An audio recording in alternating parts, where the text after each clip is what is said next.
My name is Maggie Wicker, and what I'm about to share with you changed everything I thought I knew about life, death, and eternity. This isn't a story I tell lightly. It's sacred to me, something I've held close to my heart for years, praying for the right moment to share it. That moment is now. 3 years ago, on a clear spring morning, I died. For about 2 hours, my soul left my body after a terrible hiking accident. What happened during those hours revealed answers to questions mankind has pondered since the beginning of time. Questions about our purpose, about heaven, about God himself. I wasn't particularly religious before my experience. I believed in God in that casual Sunday morning kind of way. I went to church on Easter and Christmas, said grace before meals when others were watching, and figured I was good enough to make it to heaven one day. But there was always doubt in the back of my mind. Was any of it real? Would I just cease to exist when I died? Now I know, with a certainty that runs deeper than my bones. Let me take you back to that day, the day I died and met God face to face. It was an absolutely perfect day for hiking. The sky was that brilliant shade of blue, with just a few wispy clouds scattered above like brush strokes on a canvas. I remember breathing in deeply, savoring the scent of pine and wildflowers as our group began our ascent up Blackwater Ridge. There were 6 of us that day, friends from my neighborhood hiking club. We'd been planning this particular trail for months, excited about the waterfall at the summit that was supposed to be especially magnificent in spring. "Maggie, wait up," Naomi called behind me. "Not all of us have your mountain goat energy this morning," I laughed, slowing my pace. I'd always been the eager one, pushing ahead on trails, soaking in every moment of the wilderness. There was something about being in nature that made me feel closer to God than I ever did in church pews. "Sorry," I called back. Just excited to reach the top before noon. We continued our climb, chatting about work, family, the usual. About 3 miles in, we reached a fork in the trail. "Map says left," Thomas said, studying the trail guide. "But look at that view to the right," I pointed out. There was a rocky path that seemed to wind around the mountain, offering glimpses of the valley below through the trees. "I bet that's a shortcut to the overlook." "I'm going to check it out," Thomas frowned. "The guide doesn't show that path, Maggie. It might not be maintained." "I'll be fine," I assured him. "I'll meet you guys at the overlook. If I'm not there in 30 minutes, head on without me, and I'll catch up." In retrospect, I should have listened. But there was something drawing me toward that path, a compulsion almost. Now I wonder if it was all part of God's plan. The trail was narrower than our main path, with loose rocks that slid under my boots. I picked my way carefully, using my hiking poles for balance. About 15 minutes in, the path narrowed even further, hugging the side of the mountain with a steep drop to my right. I could see the valley perfectly now, a patchwork of greens and browns stretching for miles. I stopped to take a photo with my phone, stepping back to get a better angle. That's when it happened. The ground beneath my left foot suddenly gave way. I felt myself falling before I could even process what was happening. I remember a moment of absolute clarity, watching my water bottle tumble from my pack, seeing a hawk circling overhead, feeling the warmth of the sun on my face before panic set in. I tried to grab onto something, anything, but my hands only scraped against loose dirt and rocks. I tumbled down the mountainside, my body hitting rocks and brush. There was pain, sharp and intense, and then a sudden, terrible snap as my head struck something hard. Then darkness. One moment, blinding pain and darkness. The next, a strange sensation of weightlessness. At first, I thought I was still falling, but there was no wind rushing past me, no tumbling sensation. I opened my eyes, expecting to see sky or tree branches, but instead, I saw myself. My body lay crumpled at the bottom of a small ravine, awkwardly positioned with my neck at an unnatural angle. My backpack had come off during the fall and rested a few feet away, contents scattered. My face was peaceful, despite a trickle of blood from my temple. I should have been horrified, but strangely, I felt only a detached curiosity. That's me, I thought. But if that was me, then what was this awareness floating above my body? I tried to touch my face, my real face, the one on the ground, but found I had no physical form. Yet I could see perfectly, better than I ever had with my living eyes. Every detail was crystal clear. The individual pine needles on the forest floor, a tiny spider crawling across my backpack, even dust particles dancing in the sunbeams that broke through the canopy. I heard voices then, calling my name, my friends searching for me. I could see them on the main trail, looking concerned as they scanned the area. I tried to call out to them, but no sound came. I had no lungs, no vocal cords.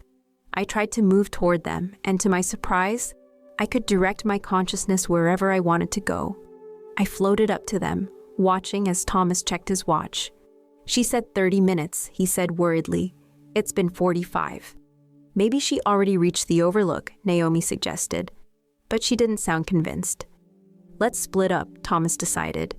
Naomi and Andrew head to the overlook. The rest of us will backtrack and check that side path she took. I followed as Thomas, Helena, and Brian carefully made their way down the path I had taken. I wanted desperately to lead them to my body, to show them where I was. Somehow, I knew that my physical form wasn't dead yet. Not completely, but time was running out. Maggie, they called, their voices echoing against the mountainside. Maggie, can you hear us? I tried to interact with them, to move something, make a sound, anything. But I was powerless to affect the physical world. All I could do was watch and wait. Then something strange happened. As Thomas passed near a particularly steep section, I felt a gentle tug. As if from behind me, I turned, though turning isn't quite right when you have no body, and saw something I can only describe as a soft, golden light in the distance. It wasn't on the mountain or anywhere in the physical landscape. It seemed to exist in another dimension entirely, overlaid on top of the world I knew. The tug came again, stronger this time. The light seemed to pulse, beckoning me. I hesitated, looking back at my friends still searching, then at the direction I knew my body lay. The third time the tug came, I could no longer resist. It wasn't forceful. I somehow knew I could have stayed if I'd chosen to. But it was compelling, like the most beautiful music you've ever heard calling your name. So I let go. And as I did, the mountain, my friends, the forest, all of it began to fade away, replaced by light, pure and perfect. I was going somewhere else now. As the physical world faded around me, I felt myself moving, though not in any direction I could name. It wasn't up or forward, but rather through something, like passing from one room to another, by walking through a wall you didn't know was permeable. The golden light grew brighter, but instead of hurting my eyes, did I even have eyes anymore? It felt soothing, welcoming. I wasn't afraid. In fact, the closer I drew to the light, the more a profound sense of peace washed over me. All the pain of the fall, all anxiety about my friends finding my body, all fear about what was happening, it all melted away like morning fog under the summer sun. Then came the awareness that I wasn't alone. I sensed a presence beside me, though I couldn't see anyone. It felt familiar, like someone I'd known all my life, but somehow forgotten. The presence radiated love, not the limited, conditional love we experience on Earth, but something complete and all-encompassing. I knew, without being told, that this was my guardian angel who had watched over me since birth. "Am I dead?" I asked, though I didn't speak with words. "Your body is between life and death," came the reply, also without words. It was more like pure thought transmitted directly to my understanding. "But you are more than your body, Maggie. You always have been." "Where are we going? Home," was the simple answer. And somehow, that made perfect sense. We continued through what I can only describe as layers of reality. Each layer brought new sensations, new understandings, colors I'd never seen before, sounds beyond earthly music, scents that evoked emotions I had no names for. It was as if my entire life, I'd been experiencing the world through a heavily filtered lens, and now those filters were being removed one by one. "Why is this happening to me?" I asked my companion. "Everyone's journey is unique," came the response. "Yours includes this moment of seeing beyond the veil. There is purpose in it, though you may not understand fully until later." I noticed that we were moving through what appeared to be a tunnel of light, though tunnel is an inadequate word. It was more like a living corridor of luminescence that responded to our passage, rippling with colors and patterns that seemed to communicate something just beyond my comprehension. Time had no meaning here. We might have been traveling for seconds or centuries. I couldn't tell the difference. But gradually, I became aware of a destination ahead. The tunnel was opening onto something indescribable. As we approached this threshold, my guide paused.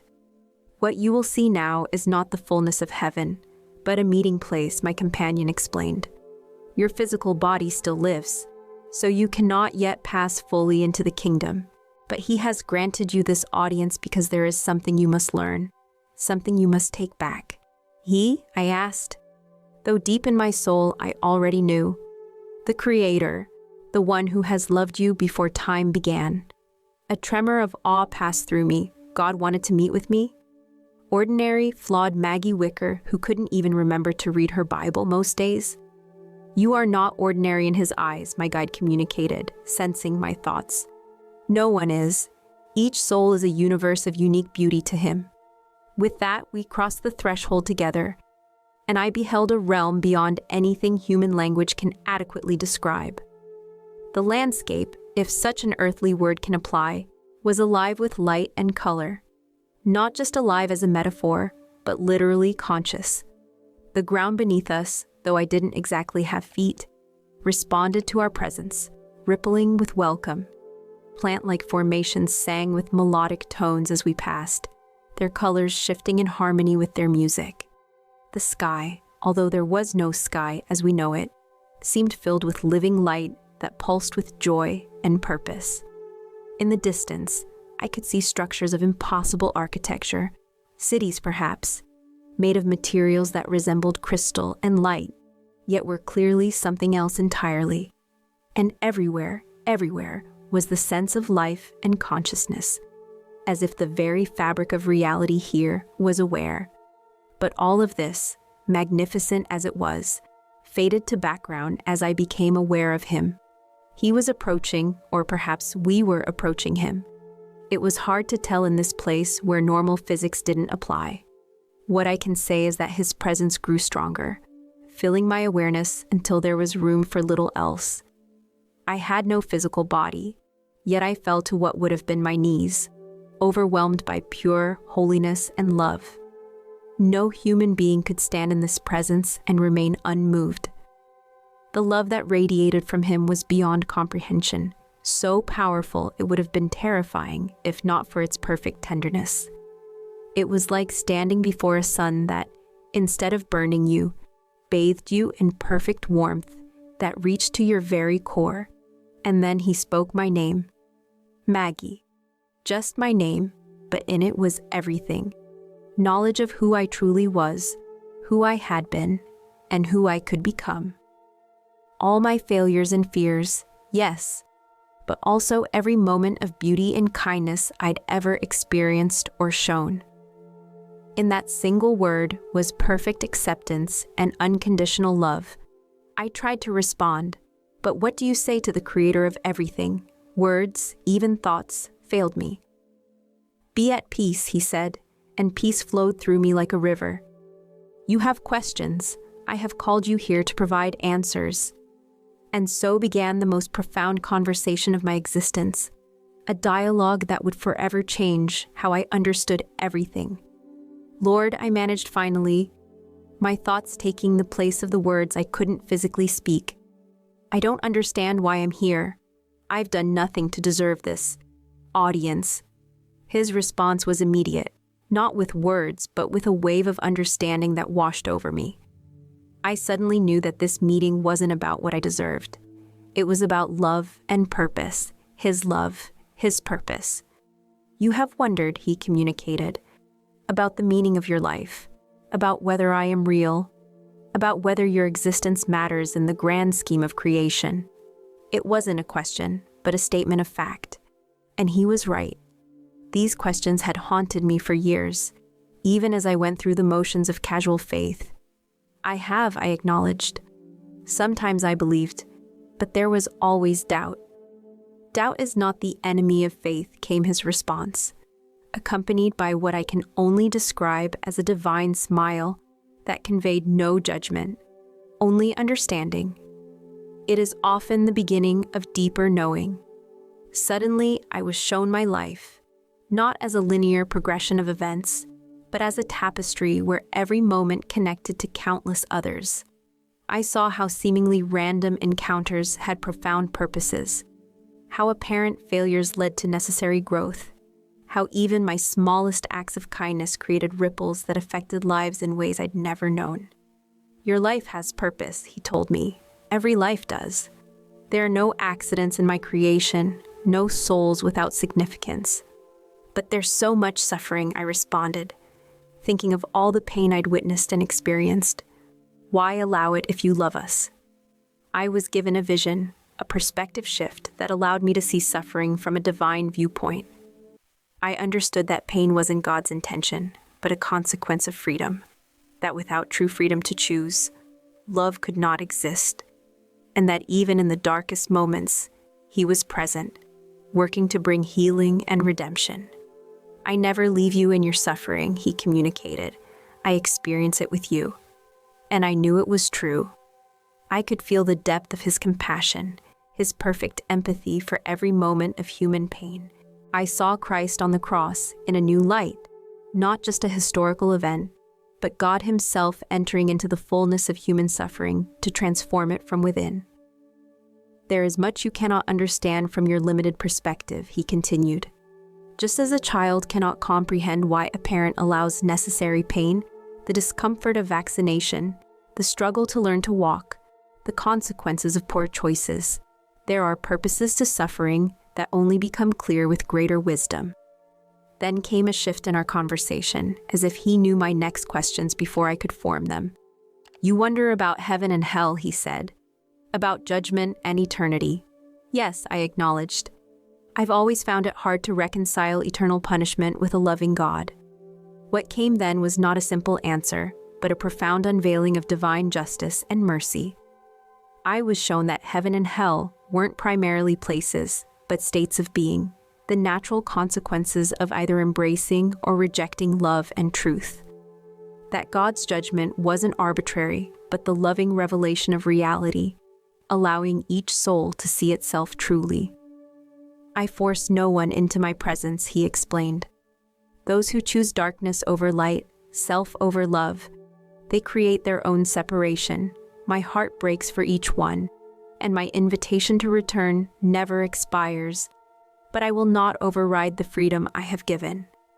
I saw that hell was essentially self-chosen isolation, the natural end result of a life dedicated to self-centeredness rather than love. And heaven was perfect communion, with God, with others, with creation itself, the flowering of a life oriented toward love. As we continued, he began to reveal mysteries that had puzzled humanity for millennia. The relationship between divine sovereignty and human freedom. The nature of time from God's eternal perspective. The role of prayer in a world governed by a God who already knows all needs. The ultimate destiny of creation. Each revelation expanded my understanding exponentially. Though I knew I was only grasping a fraction of the infinite wisdom being shared, it was like trying to pour an ocean into a teacup. My finite mind could only hold so much. Why are you showing me all this? I finally asked. What am I supposed to do with these revelations?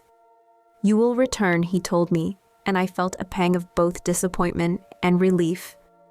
Your time to remain here permanently has not yet come, but I have given you this glimpse so that you might live differently, with certainty instead of doubt, with purpose instead of confusion. Then he did something I wasn't expecting. He reached out, not with a physical hand, but with his essence, and touched what would have been my forehead if I'd had a body. In that touch was a blessing, a commissioning, and a promise. You have questions about creation, he said, about how the world began and how it aligns with what science has discovered.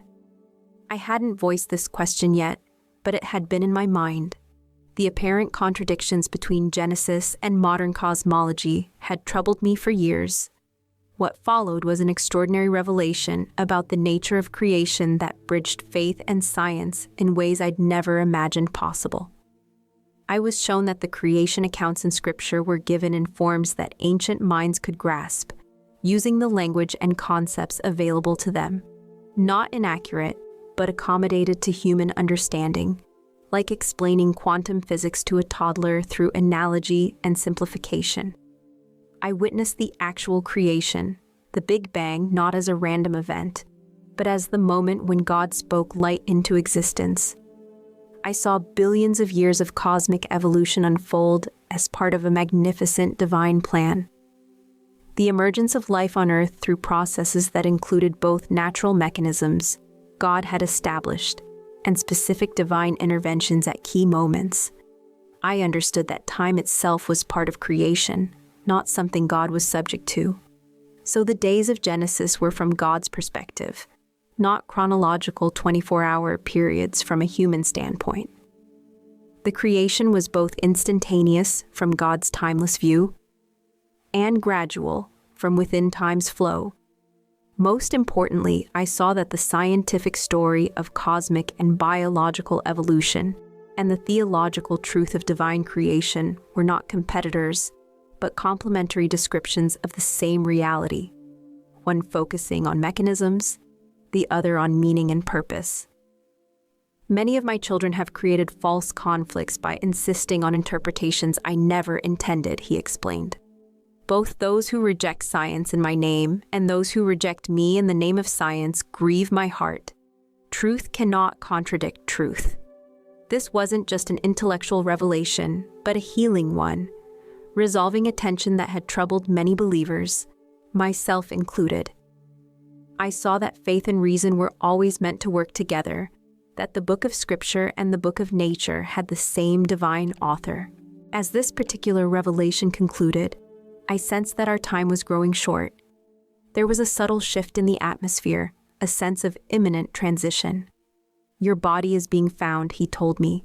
Soon, you will return. But I have so many more questions, I protested, suddenly aware of all I still didn't understand. And you will continue to seek answers throughout your earthly life, he responded with what felt like tender amusement. That seeking itself is precious to me. I never intended faith to mean the end of curiosity or discovery. I felt myself beginning to be drawn back, the connection to my physical body reasserting itself.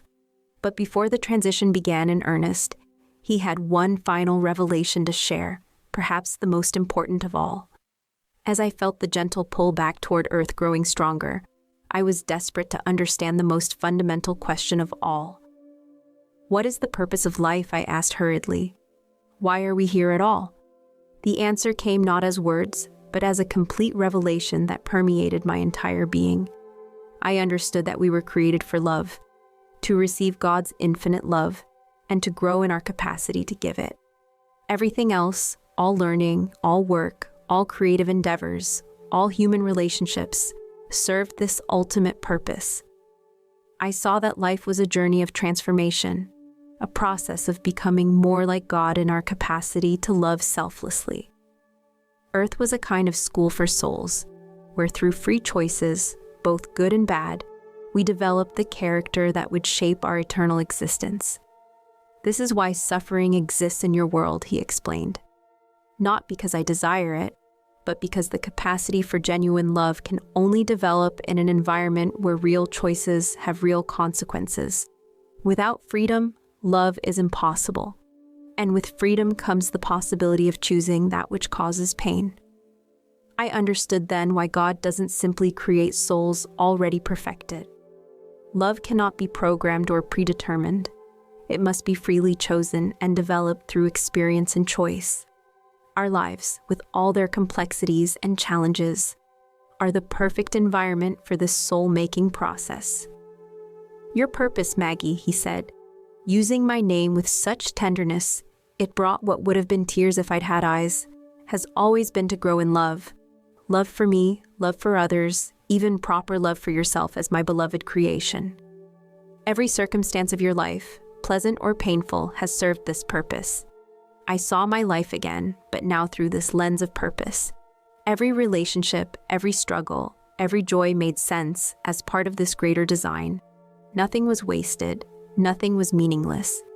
Even my worst mistakes and greatest pains had been woven into this tapestry of becoming. When you return, he continued, remember this above all. Love is not just a feeling or one virtue among many. It is the foundation of reality itself, the very nature of who I am, and therefore the essence of what you were created to become. Everything else flows from this truth. The pull toward Earth intensified, and I knew our time was nearly over. There was one last question burning in what would have been my heart. Will I see you again? I asked. His response filled me with joy beyond expression. I have never left you, Maggie. Even when you couldn't perceive me, I was there. And now that you have seen, you will recognize my presence more clearly in your daily life.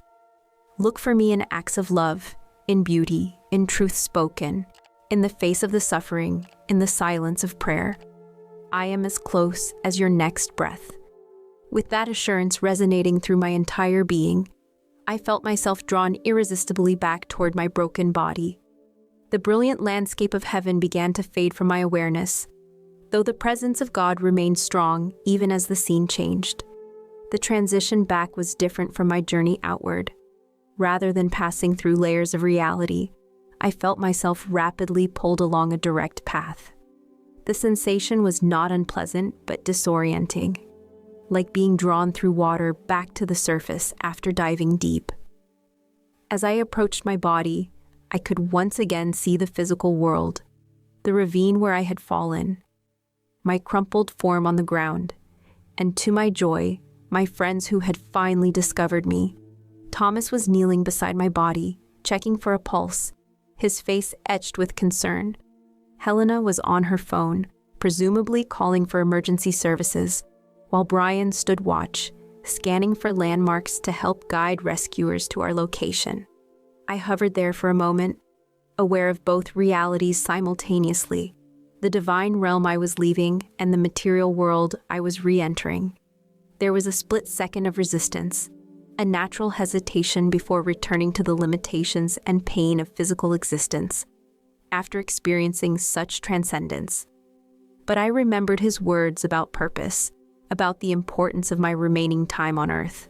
And so, with a mixture of reluctance and resolve, I surrendered to the pull and merged once more with my broken form. The pain hit me first, a crushing, all-encompassing agony that radiated from my neck through every nerve. The blissful peace of the divine realm was replaced instantly by the harsh reality of my injured body. I wanted to scream, but no sound would come. My lungs felt frozen, my muscles unresponsive. Yet even in that moment of physical torment, the presence I had experienced remained with me, more distant now, filtered through the limitations of physical senses, but undeniably real. It was like hearing a magnificent orchestra through a closed door, muffled, but still recognizable. I struggled to open my eyes, to reconnect with the world I had left behind. My first visual sensation was blurry and fragmented, patches of blue sky visible through tree branches, Thomas's worried face swimming in and out of focus. "She's alive," I heard him shout, though his voice seemed to come from very far away. "I've got a pulse. Maggie? Maggie, can you hear me?" I tried to respond, to give some sign that I was present, but my body refused to cooperate. It was like being trapped in a machine that no longer responded to its operator's commands. All I could manage was a slight flutter of my eyelids. "She blinked," Helena exclaimed. "Maggie, don't try to move. Help is coming." I felt a gentle pressure as someone, Thomas, I think, took my hand. "Squeeze my hand if you can hear me," he instructed.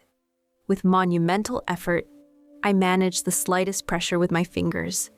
It was exhausting, as if I were trying to lift a mountain rather than simply contract a few muscles. "Good, that's good," Thomas encouraged, his voice thick with emotion. "Just stay with us, okay? The helicopter is on its way. They've got your GPS coordinates." Time seemed to stretch and compress in strange ways. Sometimes a minute felt like hours as I fought through waves of pain and struggled to maintain consciousness. Other times, whole sequences of events seemed to happen in an instant. The arrival of paramedics, their careful assessment of my injuries, the delicate transfer to a backboard. Throughout it all, I was caught between two realities: the physical emergency unfolding around me and the lingering awareness of what I had just experienced. Despite the trauma my body was enduring, my mind was filled with an unshakable peace. The revelations I had received were like a protective barrier between my consciousness and the panic that would normally accompany such a situation. I remembered his words, "I have never left you." And even as the paramedics worked to stabilize my broken body, I sensed his presence, not in the overwhelming way I had experienced it in the divine realm, but as a quiet certainty, a foundation beneath the chaos. "BP's dropping," I heard someone say. "We need to move now." There was a flurry of activity, and then I was being lifted, the motion sending fresh waves of pain through my neck and spine. I caught glimpses of sky, treetops, and finally the red and white emergency helicopter waiting in a small clearing. "Hang in there, Maggie," a female paramedic said as they slid the backboard into the helicopter. "You're going to be okay." As the helicopter blades whirred to life above me, I caught one final glimpse of my friends standing at the edge of the clearing, their faces a mixture of fear and hope. I wanted to reassure them, to tell them about the incredible journey I had just taken, to share the profound peace I felt despite my injuries, but all I could do was maintain my tenuous grip on consciousness as the helicopter lifted off, carrying me toward whatever came next. "Cervical fracture confirmed," I heard a doctor announce. "We need to get her into surgery now." Someone took my hand, a nurse with kind eyes visible above her surgical mask. "Maggie, we're going to put you under anesthesia for surgery.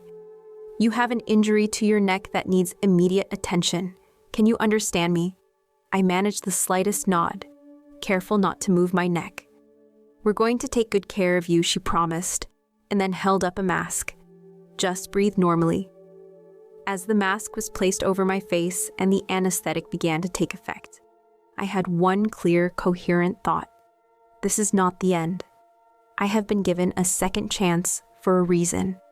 The darkness of unconsciousness that followed was entirely different from the divine realm I had visited. This was simply absence, a dreamless void that contained nothing of the light, the presence, or the love I had experienced. When I next opened my eyes, it was to the sterile environment of a hospital recovery room. A steady beeping sound tracked my heartbeat, and the antiseptic smell was a sharp contrast to the indescribable fragrances of the realm I had visited. My body felt heavy, weighted down with pain medications that dulled, but couldn't completely eliminate the discomfort. A doctor with silver-rimmed glasses explained that I had survived against all odds. My cervical fracture had been mere millimeters from severing my spinal cord completely. "It's miraculous," he said, not knowing how right he was.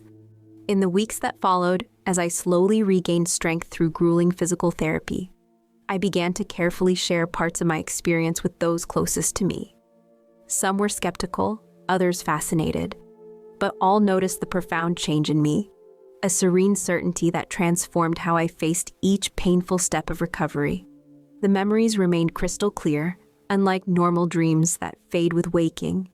Every revelation was etched into my soul with permanent clarity. 3 years later, I still wake each morning with gratitude for this borrowed time. My body healed better than expected, though I carry titanium in my neck as a permanent reminder of my journey. The experience changed everything: how I treat strangers, how I view suffering, how I understand the interplay of science and faith. I no longer fear death, but I embrace life with new purpose, recognizing divine fingerprints in moments I once would have dismissed as coincidence. The most precious gift wasn't the knowledge I gained, but the certainty that comes from direct experience, not blind faith, but knowing. Some have asked why God would grant such an audience to someone ordinary like me. I don't claim to be special or more deserving than anyone else. Perhaps my story is meant to be shared now, in this age of division and doubt, as a reminder that the universe is infused with more meaning than our limited perspectives can grasp. I don't expect everyone to believe my account. Skepticism is natural and even healthy. But for those with ears to hear, I offer this testimony. Love is the foundation of reality. We are known completely and loved unconditionally. And when this brief journey ends, we are not entering the unknown, but returning home.